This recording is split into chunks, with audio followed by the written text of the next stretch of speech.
Brandon Lamp will be rotating in on varsity a little bit at midfield usually. Stephen Cooper is a striker. Trent Moore, one of the strong defensive men that we have. We also refer to them as a back. Derek Hussey, midfielder, and he is center midfielder. He plays just in front of Alan Klein, who is a defensive midfielder. Cal Totebush, we've got Caleb Totebush. I didn't know that was his official name, but we're used to calling him Cal. And Cal is playing midfield at wing. Jacob Keller could have some playing time tonight. He's very fast, very good with the ball, and he could be rotating in at forward. Trey Beatty is our keeper. That would be goalie. Ulysses Rojas is a defenseman or a back. Dylan Clark will be playing the other wing across from Cal Totebush. And let's see here. Who else do we have? Brandon Murray. Brandon will be playing stopper and actually sweeper. And then Nate McKitty will be playing stopper. And just to kind of help describe for you what this looks like as far as a formation is concerned, you look at the formation. The field actually in soccer is called a pitch. And of course, there's two sides to the pitch, just like football. The field is about 120 yards, and there's a box at each end of the field in front of the goalie, in front of the net, and that's at the 18-yard line, and we just refer to that as the 18. The keeper can grab that ball anywhere inside the 18 and boot it if there has been a shot where he can get a hold of it, and so he can kick that ball and boot it. And the way that our formation is going to be is we'll have the keeper, and then we will have a sweeper, so that's one, and then we will have three backs, and so that's three, and then we'll have a fellow in front of him, and that's the stopper, so it's 1-3-1. And then, this is complicated, I know. So we got a 1-3-1, and then we will have Alan Klein in front of the stopper. So we have another 1, so it's 1-3-1-1, and then we will have 3 midfielders, so it's 1-3-1-1-3, and then 2 strikers. So it's 1-3-1-1-3-2. Okay, I hope everyone got that. That's a complicated way to describe how we are set up, but 1-3-1-1-3-2, counting from the back going forward, and if you can kind of write that down on a piece of paper, kind of put dots on a piece of paper, you'll be able to see what that looks like. So, and they are currently introducing the starting lineup as we speak, so game time is just around the corner, Kevin. Looks like we've introduced Alan Klein, John Klein, Stephen Cooper, Trent Moore, Derek Hussey, and all these guys have nicknames, and so sometimes we'll refer to these fellows by their nicknames. It depends on where Alan's playing. If he's playing at defense, we always called him the Beast. If he's playing up front, then or at midfield, where he will more than likely be playing tonight, then we call him A-Train. So every one of these guys has names, and you'll hear me refer to those names every once in a while. Just introduced Trey Beatty, Dylan Clark, Brandon Murray, Nate McKitty, Ulysses Rojas, and I think that... I think you got everybody. I think we got everybody. Did I get Trent Moore? I think you did get Trent Moore. I think so. So I think the team's confident tonight, Kevin. I think they are too. I think they're up for the challenge. They're excited about this opportunity to take on this fifth-rate ranked state team. Like I said, I think they're excited. They're gonna go after them and give it all they got, and leave everything on the field. Yep, I think you're right. When these kids were young, at least when I would coach them, I would tell them, hey, listen, here's how you play the game. Actually, I think we got believe we're going to have the national anthem. So I'm going to quit talking here for a moment and pay attention to the flag.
All right. Well, our boys act very comfortable out there, Kevin, as we were discussing. They act very confident. The way they've been playing, they're certainly on a peak right now, and that's nice coming into a game like this.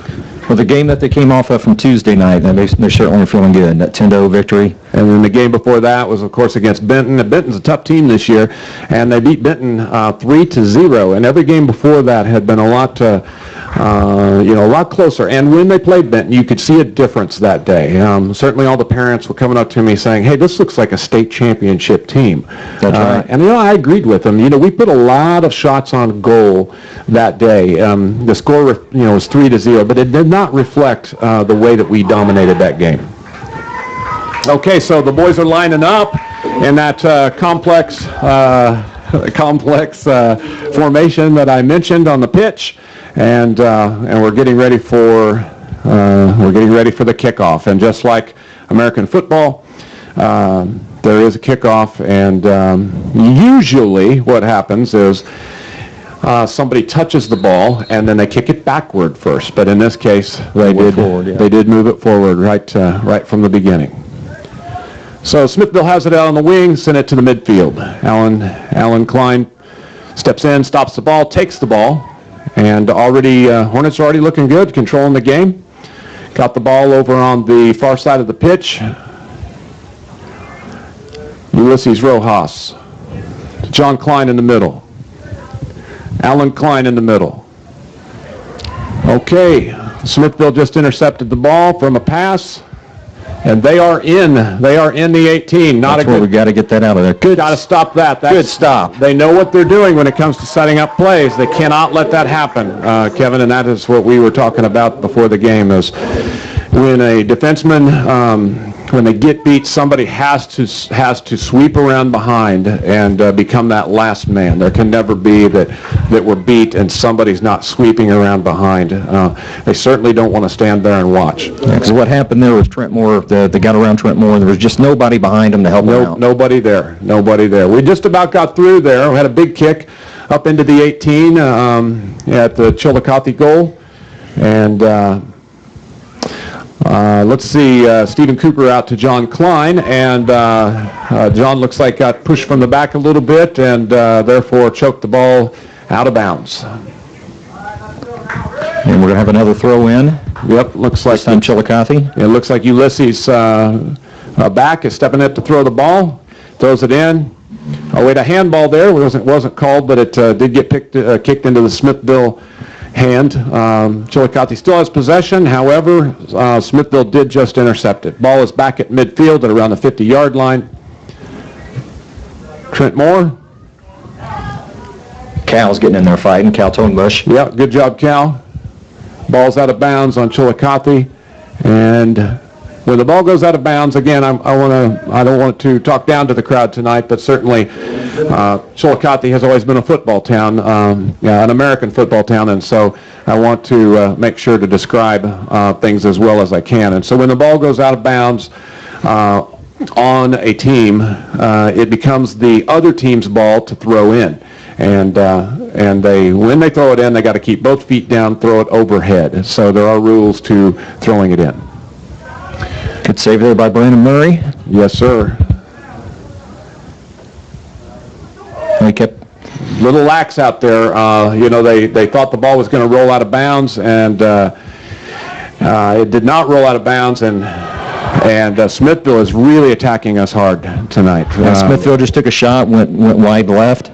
We can't play lax like that. And again, I don't want to be too hard on our team. It's early and they're not used to that kind of pressure. But They're going to have to step their game up tonight. They're going to have to. The story I was getting ready to say was that we used to talk to them in terms of when they were young. What would happen if you were holding a lollipop, your favorite candy, and your sibling came up and stole your candy from you, just took it right out of your hand? To what degree would you go to get that candy back? That's right. That's your candy. That's your ball. That's You go your after candy. it. That ball is candy. They have to think that way. They have to think like they did when they were kids, and they were coached that way. They have to be fierce. They have to go after that ball. Now, we're not advocating fouling, but we are advocating good physical play, beating the player. That was a foul on the ball. Well, actually, that was the keeper. That was the keeper that took John Klein down just about how to score. While I was rambling about candy, Chillicothe had a quick transition, and that ball ended up down near our goal. It was a good pass to John Klein. I didn't see who had the potential assist. That was Brandon Murray. Brandon Murray had the potential assist, sent the ball in. Really, that should have been a score, and John Klein kind of got wiped out at the legs. Keeper did get his hands on the ball, but boy, it took John out, and he wasn't going to be able to score that point, getting taken out like that. But ball just about went in anyhow, and keeper is down. It looks like he got hit in the head, but he is back up, and looks like he is going to stay in the game. Now, when the coach walks out on the field, then the player has to come out of the game. So Smithville is smart there in not bringing the coach out for the injured player. Kick in by Dylan Clark. Chillicothe Bush on the wing. And I'm going to talk in terms of near side, far side wing, just because of where we're setting and how we're seeing the game. Alan Klein midfield. Jay Klein wing. Back to Trent Moore at the back position. Cooper has it at midfield. So far they're playing some unselfish ball. I'm hearing the coaches yell wide, out wide. They're trying to get the team to play the ball wide, which is a very smart thing to do. There's... Got to get that. Yeah. And the ball has been kicked. The ball's been kicked out of what I will call the Smithville goal end, which gives us a goal kick. And when I refer to the goal, oftentimes that gets a little confusing, but I am going to refer to the Smithville goal as the one that they are shooting at. And the Chillicothe goal is the one they are shooting at. Out to the far wing for Smithville. Smithville's extremely good at passing the ball around, keeping our defense and offense spread out. Yes, they are. One thing that I noticed about Smithville last year, and I'm seeing it again this year, is that their first touch is so good, and that is so important in soccer. Most people don't realize just that first time, the first opportunity you have to get the ball. If you pop that ball up, it takes time to settle it. If you pop it off your foot too far forward, the other team can attack. And so that first touch is very important. And what Smithville seems to do is they seem to know how to glue that ball almost like Velcro to their foot. It hits their foot, almost doesn't matter what speed, it stays right there with their foot. And of course, that allows them to get the pass off sooner, the shot off sooner, doesn't allow Chillicothe time to react. Ball's at mid-pitch right now. And looks like Chillicothe should get the throw in here. Should get the throw in here. Far side, about the 50-yard line. Nice throw in by Dylan Clark. One thing I've often commented on, Kevin, is these baseball players, you'll notice every one of them has a good throw in. It's amazing how different sports do impact other sports. That is certainly true. They definitely have the arm strength to put the ball over their head. So who do we have out there in the way of baseball players? Well, Dylan Clark, we got Chillicothe Bush, we have Brandon Murray, Derek Hussey, Stephen Cooper. About how to score. That was a close shot. Trent Moore is a baseball player, isn't he? I'm not sure about Trent. Okay. Well, one thing I can tell you is all the boys you named, they typically get the throw in. And I'll tell you, they're capable of taking that ball from the sideline, which is a wider sideline than a football field, and depositing that ball, distributing that ball all the way into the center of the goal, which that's pretty nice because that's almost like a set piece. Oh, that was a really good excellent. Good job play by Smithville and an excellent save by Trey Beatty. What happened there is what we call a switch of fields. Smithville had the ball on the far wing. There was one of their players was making a run on the far side of the field, on the opposite side of the field, which is the near side. And our team didn't see it coming, and the guy on the far side sent the ball all the way across the field. There was nobody defending the gentleman, and the the nearby striker just about put the ball into the net. And Trey Beatty made an awesome save. It's a great example why you got to be just a little crazy to be a goalkeeper. Yeah, they say those keepers are a little nuts, and Trey's such a good kid, but he is a spunky individual, that's for sure. Yeah, because he had to dive at that one, and when you got someone that's coming in, running as hard as they can, kicking, you just got to be a little crazy. Yeah, and the neat thing there is he saved it twice. That's right. You got to get I can't tell these boys what to do from up here, but boy, when you see somebody not going to the ball, it's tough. It's really tough. Stephen Cooper's such a strong player. He one thing that he does is you don't want to try to outmuscle Stephen because he will stay on his feet most of the time, and Stephen just has this way of keeping the ball. That's right. You're not going to win that one. No, it's a mistake. Usually that's what he wants. He wants to draw the player in. He wants to bang off of them, and they think they're stopping him, and in fact, that's his plan. He takes off. Dylan Clark on the wing, far wing. Into John Klein. John Klein's wide open, and he gets fouled in the box. Fouled in the box. Fouled in the box. They pushed him down from behind in the box. John was open. They did a switch. We did the switch this time. John was far side, or what you'd call weak side. He's grabbing himself a little bit. Must have hurt a little bit. They did see that a score was probably going to happen, and we did get the penalty. John Klein steps back to take the penalty kick. It's he versus the goalie. Let's see what happens. He has not missed one yet this year. Oh, he missed it. He did not miss the shot. He did kick the shot a little too close to the keeper, and the keeper did stop it. So, the pressure's on tonight, Kevin, and you can see it. I hope these boys... the Smithville keeper is not going to give us an easy goal. No, he's not. And, I hope they relax and play their game. You could see with John's kick, it just wasn't quite the normal kick. Looks like they're switching keepers for Smithville. They are switching keepers. And quite a cheer from the crowd, so I am guessing that this keeper is possibly the typical keeper, the normal keeper. He is running with a limp. Did you notice that? No, I didn't notice. Yeah, he's running with a limp, and so, they're really cheering him on. So my guess is he's probably been injured. I think Smithville can see that Chillicothe is going to get in also. They're going to penetrate that defense, and I think they're going ahead and playing a man that's partially injured and hoping to stop some of what they're seeing. But we are such a strong team. Just again, Stephen Cooper did just exactly what we talked about. He outmuscled the player and went across to John Klein in the middle, and John just about put it in with his head. Alan Klein takes a shot from midfield. Close. We're playing good, strong offense right now. We're keeping the ball on our side of the field, keeping the pressure on Smithville.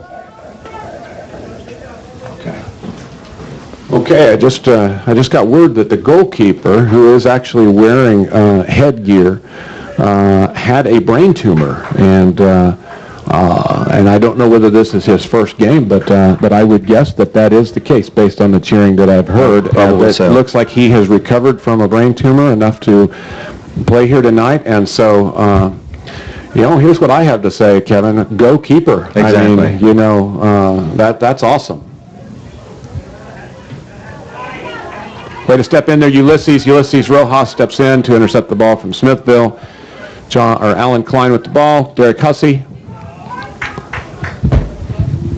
controlling the ball pretty well. Some of these larger passes don't seem to be working for us. No, they're passing it up to the Smithville player. Yes, we need to have shorter, quicker passes. We're talking about first touch being important. I think we had a high kick there. Yes, yeah, on Alan. Okay. High kick on Alan Klein. We talked about first touch being really important, the importance of settling that ball right at your foot so that you can pass it, so that you can do what you need to do with the ball, shoot it, pass it, whatever it takes. And there's something else that's extremely important, and we saw that just a minute ago where we sent a big kick. Very important to have first and second touch passes. There's no team that can keep up with a speeding ball. This ball needs to move around for either team if they want to win, like a pinball. It bounces off, goes to the next player. They keep moving it. They don't want to hold the ball. Holding the ball will get them injured. Holding the ball will just not give them opportunity. We need to pass the ball, draw a defender. Before the defender gets there, we've already passed it to another person, and they end up chasing the ball. And when they do that, that's when opportunities are created. So first and second touch passing, and of course having a good first touch, so important. Did you see how quickly that ball was passed by Smithville? Yeah, they take 1-2 passes or touches, and it's gone. And it's gone. If you hold on it for too long, next thing you know, you got 3 or 4 guys on top of you, and there's just no way getting rid of the ball when you have not only that on all 4 points. Not only that, you've got guys that collect around the ball, and by that time, all of your offensive players have been marked. They have had time to get marked. As long as that offensive player is still moving and the ball is still moving around, it's difficult to mark everybody. But once you hold the ball for a period of time, they're going to be covered. Chillicothe's got the ball at midfield. Smithville intercepts. Smithville to the far wing. Alan Klein steals the ball from Smithville and sends it up. Unfortunately, it goes out of bounds. Going for brother John Klein on the wing, which is actually, he's playing striker position, but he was out wide. Smithville's defensemen have the ball. Trent took a stab at the ball, Trent Moore, and missed the ball. Not exactly sure what the call was here. They're sending it to Smithville. I didn't see anything. It looked like Trent simply ran past the ball. Yeah. I didn't see a foul, but maybe there was one on somebody else there. Smithville with the free kick. A free kick is a kick taken at somewhere in the field, not inside the keeper box. And Smithville has penetrated our defense, and they have just crossed the ball, and we just cleared it. Up to Stephen Cooper. Up to Stephen Cooper. Up to John Klein. John with a nice kick. I don't think I mentioned that John's nickname is Gator. And we gave him that name because we want him to go Gator when he's up in that box. We want him to power through and potentially draw a foul, just like he about did right there. Did not call it. They didn't call it, but there was a slide tackle in the box, tripped him. Didn't look like ball had been gotten, looked like the ball was off of his foot when it happened and already rolling, but did not get the call. He did get one call so far tonight. And that is a key for Mr. Cooper also. Stephen Cooper is so strong that he is going to have to drive that box, and he's going to have to drive that box and really, really put the pressure on and potentially draw a foul. You know, what they do is they watch the really quick, explosive players, and they overreact to those players. The defense will overreact to those players. And the problem with doing the slide kick is, or the slide tackle is if you miss the ball and get the penalty in the box, then we get another free kick like Johnny got earlier. Yes, we learned that at districts 2 years ago against Lafayette. We had a slide tackle in the box. Some refs really don't like slide tackles, and a lot of times even if you get the ball, they are going to call it on you. They don't like them because usually they look pretty, very burly once in a while. They do. They look kind of dangerous. And a lot of refs just really don't like those. Now, if you were to slide tackle out at midfield, anywhere outside the keeper box, the other team will get the ball on what's called a free kick. We talked about that earlier. And the difference between the free kick and the penalty kick, of course, is that the penalty kick is inside the keeper box and inside the 18-yard line. And then it is a shot between the keeper. Smithville just scored on a set piece, which is a corner kick from the far side, and he sent it across to the middle, and there was a gentleman in the exact perfect location to put it in with his head. One thing I'd like to point out at this point is that Chillicothe has come from behind to either tie or win multiple games this year. That they have. And I'm believing that will happen here tonight. So Chillicothe gets the ball at midfield. Unlike football, American football, where the team that scores kicks it off to the other team, the team that did not score simply gets the ball at midfield. So there's Alan Klein fighting for the ball. Over to Tobush. Out on Smithville. Nice play there by Tobush. He controlled the ball, forced the Smithville player to kick it out of bounds. Into midfield, into Alan Klein. He's got time. Dribbling. He passes several players and just about got through. That ball just about broke the defense, and John Klein was there to take it. We were playing very tentative on defense tonight, almost scared, and that will have to stop. Ball taken away from Brandon Murray. We have to play like it's our candy. That's right.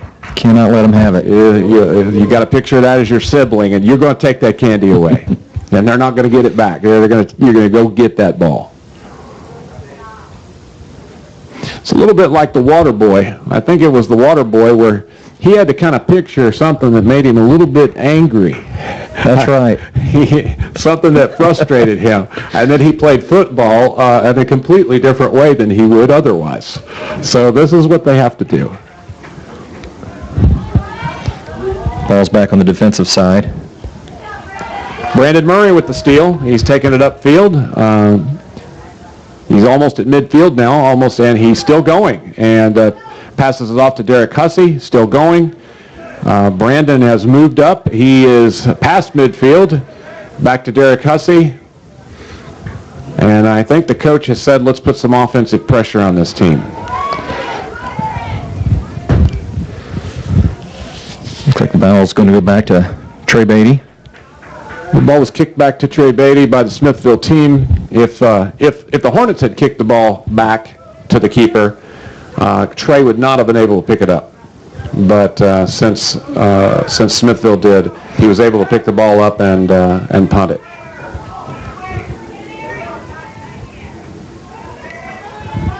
Smithville is through. And disrupted by Dylan Clark, who looks to be slightly injured. He's wincing a little and walking around out there, but I think he's going to be okay. Looks like we have a substitution going on.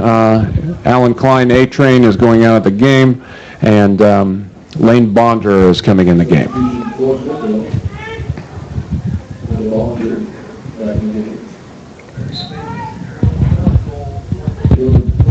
There's a backside runner. Scary. Those guys really know when to run, when to make the run. Trey Beatty making an aggressive move, coming all the way out of the box to get the ball. And Trey throws the ball, keeps control of the ball by throwing it rather than punting it. He had a player real close, and he threw the ball to him. Now, that's kind of what we were talking about earlier, shorter, quicker passes, controlling the ball. This game is very much like American football in that you want to control the possession of the game. The more possession time you have without turnovers, the better off you'll be. Smithville at midfield. Near side wing.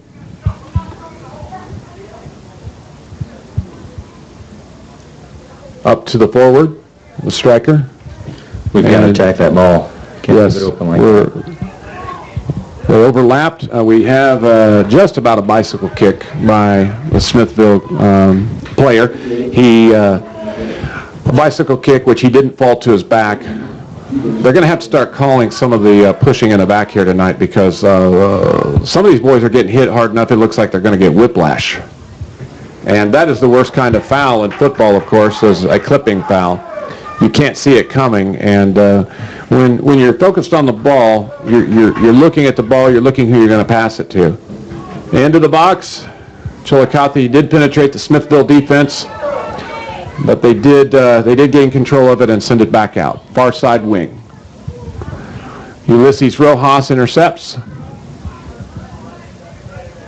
And attempts to pass the ball. Smithville stepped in and kicked it out of bounds. So throw in for Chillicothe. I don't remember what subject that was on, Kevin, but I quit talking about it. I'm not sure what it was either. Anytime there's a near score, I seize up over here. I think it was the pushing in the back. That's right. It's a terrible penalty, and it really doesn't get called often enough. All right. Smithville's through her defense. Brought the ball down in the corner. Just shadow. See, what a defenseman needs to do. That was an unbelievable kick. Unbelievable kick by Smithville. Goal for Smithville. We knew it was going to be a tough game, Kevin. I was certainly hoping that we didn't allow this kind of scoring so quickly. And there's nothing Trey could have done about that, Trey Beatty. He reached up as high as he could. It just went right over the top of his fingers and then curved down into the goal. He's going to have to keep his head into the game. That was a nice upper 90 kick, left foot kick by the Smithville player, and it did curve in. It was a textbook shot. And how that was set up is the ball actually did go in. We penetrated the defense, but the defense did recover. The Smithville player was able to kick the ball back out to just around the 18, and instantly the shot came off the left foot of the Smithville player, and as I said, he bent it in for a textbook score. We're probably going to have to get a little bit frustrated for us to start playing like we can. We certainly are playing more tentative than we have been. And, so much of it is honestly, so much, Kevin, is the pressure, the build-up to a game like this. They're thinking about it. It's a big-name team, again, ranked 5th in the state, and I believe that's a class above us. I believe it is, ranked 5th in the state. So, you start to doubt yourself. You start to ask, can we do this? And so sometimes you start to play like the team they would like you to be, not the team that you are. And I'm hoping that we, especially from a defensive standpoint tonight, I hope that we really start, as you said, attacking that ball early. Not to shoot past the player, because you certainly want to break the other player down or shadow the other player and slow them down and then wait on defensive help. But that's the whole point, is you got to draw them in close to you. You can't, just like that, you can't give them that kind of time and gap, or they are going to take advantage of it. Right. You got to move into the player. You'd be right on top of them. They need to know what type of toothpaste they use sometimes. That's exactly right. That's exactly right. And if you sit back, 5 yards away from them and wait for them to kick it, you're giving them all kinds of time to set up for another play. That's exactly right. They're giving them time to pass the ball, think about it, and every once in a while just stop and pop the ball. And what happens oftentimes when a team gets ahead is they start getting their confidence up, and then they start taking shots, even more shots. And of course, it's percentages. The more shots you take, the more the chances are that something's going to go in. And that's been one of our positives, is that we take a lot of shots. I mean, if you look at this year, I bet we've taken 200 plus shots. It's been a lot of shots. Smithville with the ball at midfield. And they send it back to the trailer. And the trailer is what you'd refer to in soccer as somebody who's calling for the ball behind the offensive player. Well, if you notice, they've done that a lot, where they'll work the back end of the field and go from one side to the other and just really spread us out before they move in for a play. Yes. Excellent pass by John Klein. The ball was coming in at midfield. Stephen Cooper's over here waiting for it. Yes, he is. We did penetrate the defense, but they were able to recover. But he did an off-the-heel pass. He knew where his player was, and he was aware and was able to, without even looking, send the player off of his heel as it came into the player that was closer to the goal.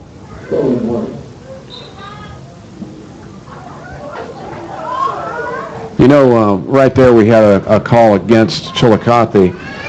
But again, if you watch, and I'm not going to whine about this all night long, but pushing in the back is a 15-yard penalty in football, and it's that way for a reason. It's because it's a serious penalty. And, you know, for whatever reason, a lot of calls are made that are shoulder to shoulder, which are completely legal. It's just the kids are a little bit more aggressive with the shoulder to shoulder. But as long as you're playing the ball and trying to win the ball, it's perfectly acceptable. Now, what they don't seem to call is pushing in the back. A lot of times you're seeing a forearm go up against the neck. You'll see an elbow in the back. You'll see hands extended, shoving the guy who's either got the ball or trying to receive the ball. And that's something I believe that not all refs, but many refs need to tighten up on. That's the kind of stuff that you know, gets a kid hurt. Well, yeah, you get a good shove in the back, you can find yourself stepping wrong at the same time. And right. Next thing you know, you're tearing the knee up. And Smithville sends the ball really on a pretty big kick up to their wing. And looks like Trent Moore, no, it was Nate McKitty, who we refer to as Kitty for obvious reasons. Now, that was a 100% ball. Alan Klein did a slide tackle in the box to take the ball away from the Smithville player. You know, the thing of that is it looked bad, but he got 100% ball. But I have seen in doing that every once in a while you'll have a ref that just says, I don't like slide tackles, I'm going to call it. I don't care what the rules are. There's a shot by Smithville that went wide left again. Brent, we got to get the ball on the other side of the field. We need to be doing that. We need to be taking the shots. Yes, we do. Keeping them back from their toes.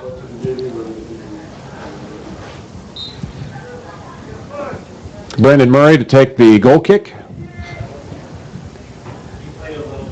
to midfield. Bouncing around on the heads. Three heads. The ball's bouncing up and down off the heads. Stephen Cooper tries to beat his opponent. He doesn't get it done, but they do keep the ball. It's a throw-in for Chillicothe.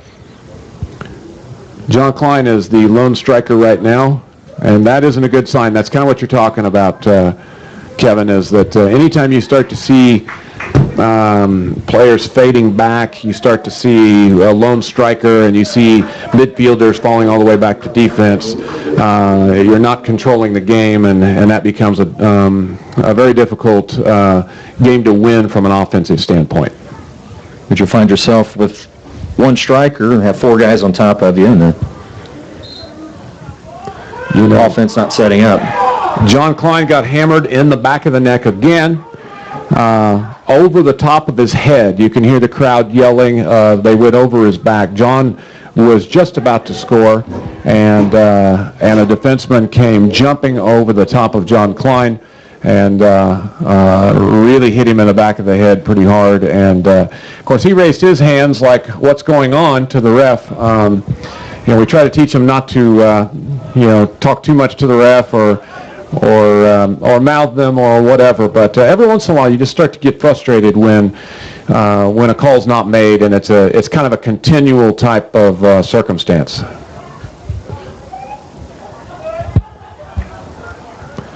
Good defense by Hornets there. They literally swarmed to the ball there and took it away from Smithville, who had it inside the 18, out to the wing to Dylan Clark.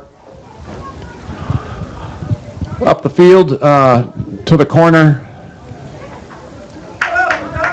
John Klein hustles to the ball. Smithville kicked it off of John and retains possession with a goal kick.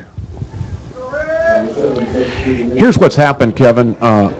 Here's what's happened with regard to the pushing in the back and in the box. First of all, refs hate to see games that are won and lost by a big call like that. But you see what I'm talking about right there? Right, and they called it that time. They did call it, but you notice he's not in the 18. Right. Now, what refs, I believe, number one, you hear about soccer being a low-scoring game. The ball's being kicked by Brandon Murray.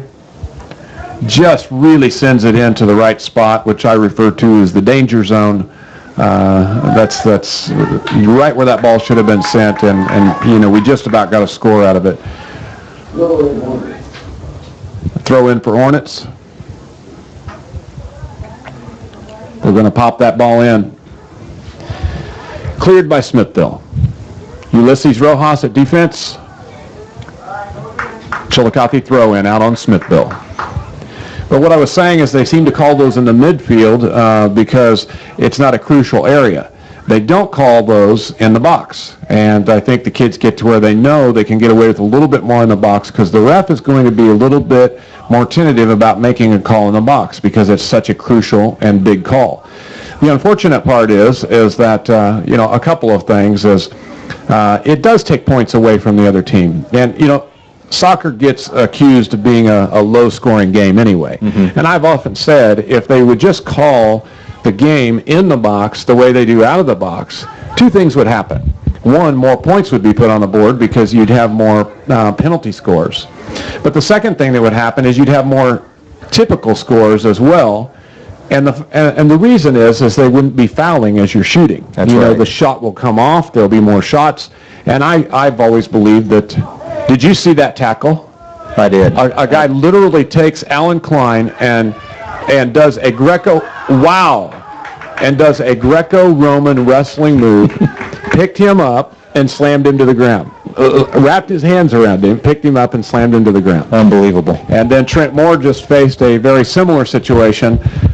Somebody just ran right into his back. Again, another back shot. It was called. The second one was called. But this can't go on. And see what we were talking about. You see Alan holding his chest. I mean, he got crunched out there. He's running very slow now. But we would have more scoring in a soccer game if you let the guy get the shot off and you don't foul because you're in the box and you can get away with it. Yeah, we had a shoulder-to-shoulder, and this is what I'm talking about. I guess I am going to whine here. We had a shoulder-to-shoulder with Brandon Murray challenging a Smithville player. Shoulder-to-shoulder, a good challenge. He played the ball. We won the ball, and the Smithville ref, the ref, I didn't mean to say that. The ref gives the ball in a scoring position just outside the 18 to Smithville on a legal shoulder-to-shoulder challenge. So I think they might have touched feet. That was about it. That's about it. A majority of the in the back penalties are getting ignored, and good solid challenges are getting called as penalties that aren't penalties, and it just resulted in a Smithville score.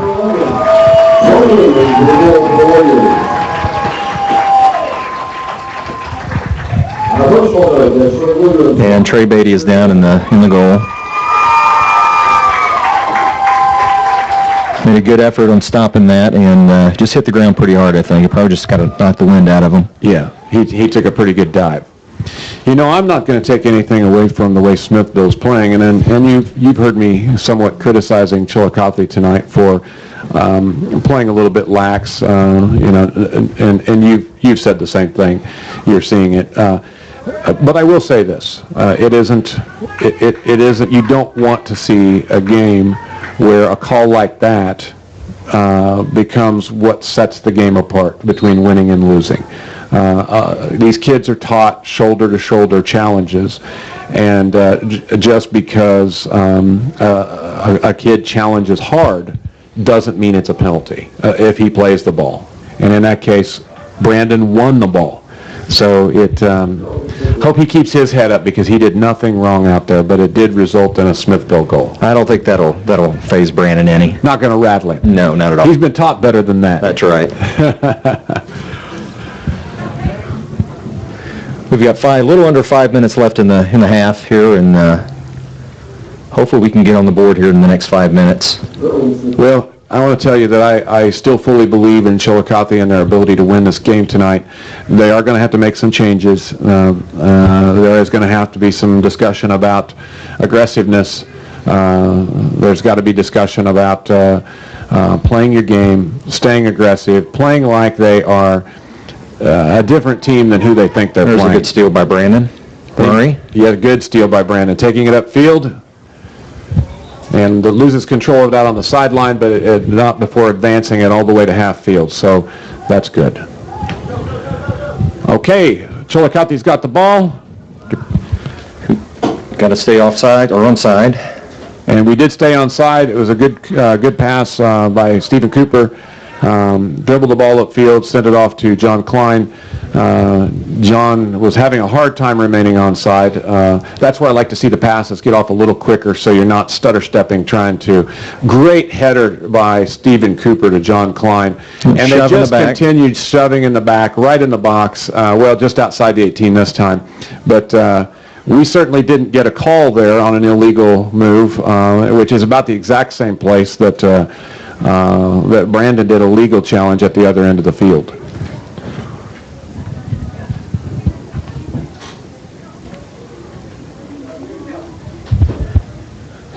Midfield for Smithville. I'd like to thank some sponsors here tonight while the ball seems to be moving around at midfield.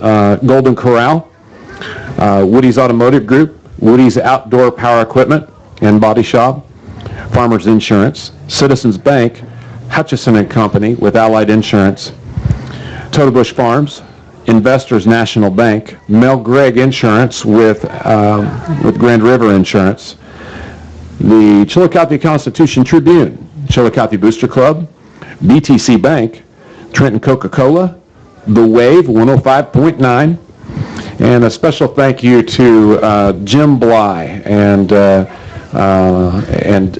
WHB TV 810. Jim is doing the filming and did the audio setup and really is responsible for us being here tonight. You know, he gave me a call and he said, "Hey, do you want to call the game?" And I'm willing to come and do the work. And you know, I, Kevin, am not good technologically, but certainly Jim is, and he did a great job getting us set up here tonight.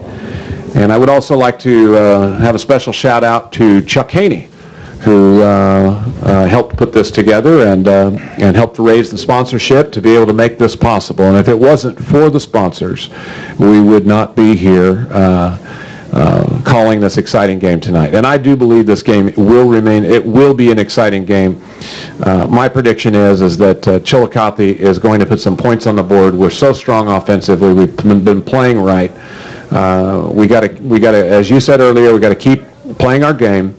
We're going to have to step up the fervor a little bit, and I think we can turn this game around. Smithville beat Savannah by a score of 3-2 a few nights ago, and we certainly have handled Savannah much better than that this year. Got a Smithville throw in on the far side near their goal. If this is a good thrower, he can actually put the ball right in where he wants it to be for a Smithville player to take a shot, and that just about happened. Luckily, Chillicothe cleared the ball, got it out. back to midfield. Okay, Derek Hussey Ran into the wall. really collided there out in midfield. The Smithville player didn't do anything wrong, but but Derek did go down, and he is hurting out there. 10 seconds left. 8, 7, 6, Alan Klein sends the ball in. It gets sent in again by Nate McKitty. 1. Totebush, Klein, and that is the first half. With a score of 3-0, the Smithville Warriors are leading the Chillicothe Hornets. And disappointing first half, Kevin. I would sure love to have seen us strike first blood, get a little juiced up because of it, start playing like we're going to dominate. I mean, we had some opportunities. Johnny had a good shot that just didn't quite go in. And yeah, we did have some opportunities. We were really there for a while. We were playing like we had, and we were right there at our goal multiple times. You just never know. Sports seems to be a game of momentum. That's right. I do like it that we've come back in so many games this year and won. It has taught our team that they don't need to quit. They don't need to put their heads down, that it's possible to come back and win. And every one of those games that I've seen them come back and win, during the heat of the season, I was playing water boy, and I was trying to keep them cool. And I got to hear some of what was being said at halftime when they were behind, and some of what was being said after the game. And at halftime it was, we can do it, we can bring this back, we can win. We're good, and we don't lose. And so far, with regular goals, we have not lost. That's right. And I will say that at the end of the game, they always say, we knew we could do it, we knew we could bring it back, and the seniors usually get a chance to talk, and they usually point out what a great job they did of keeping their heads up, keeping their confidence, and playing like they knew they could. That is what they have to do, Kevin.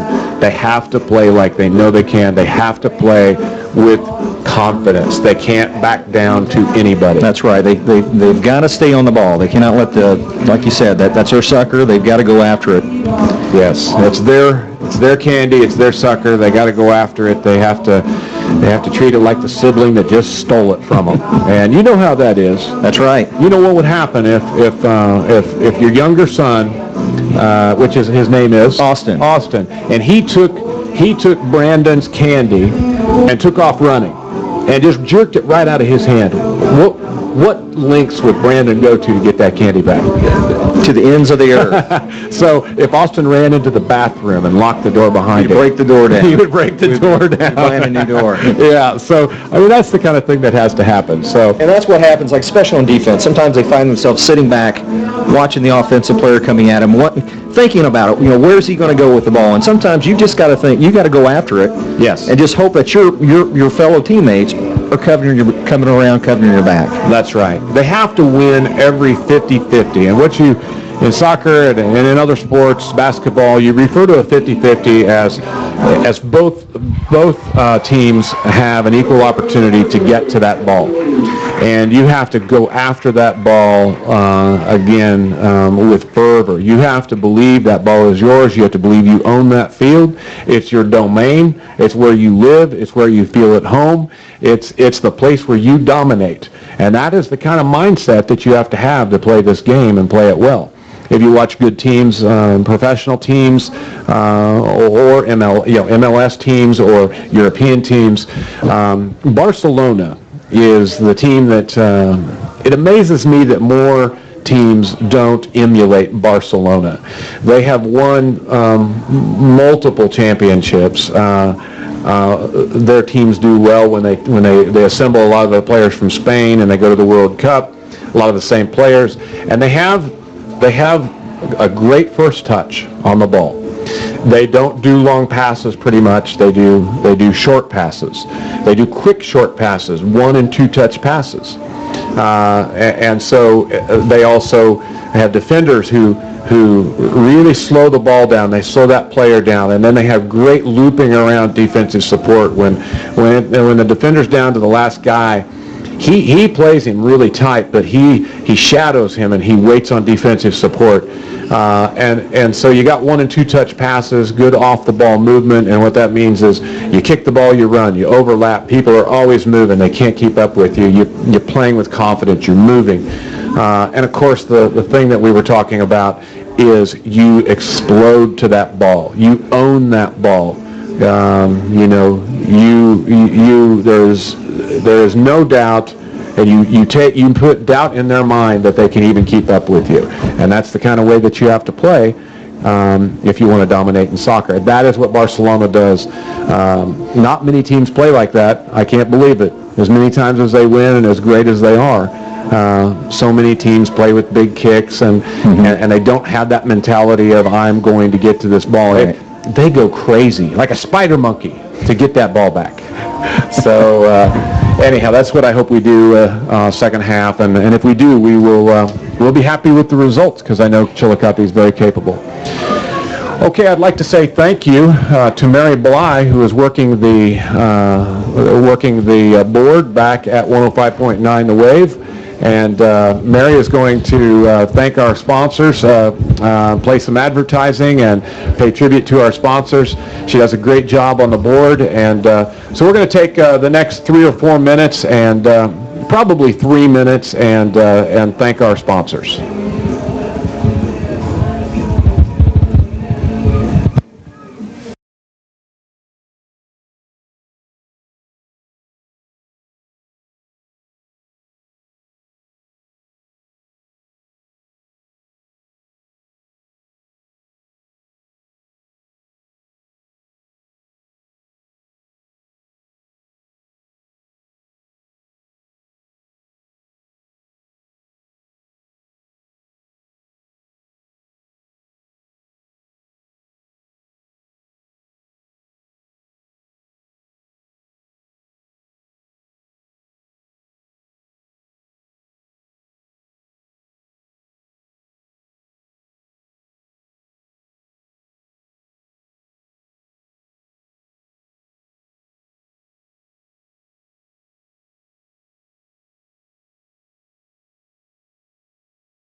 Back at Smithville, Missouri, Smithville Warriors versus Chillicothe Hornets.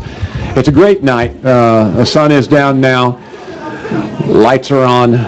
It's not Friday night lights, but it's Thursday night. Thursday night lights, lights, is that right? that's right. And we've had a rough half here to start the game with Smithville.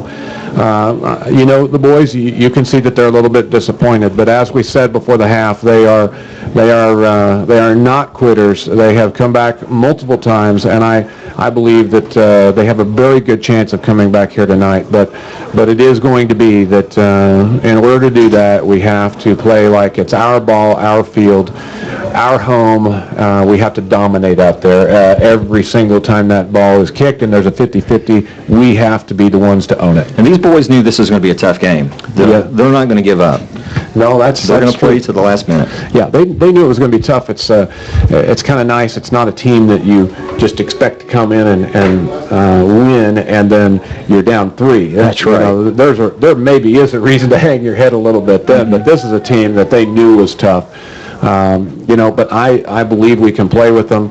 We are just going to have to play like we can play with them. That's We're going right. to have to act like we can play with them. I believe we can play with anybody in the state, really, when we're having our day, our game. There's just a little bit of a mental block when it comes to Smithville, I believe.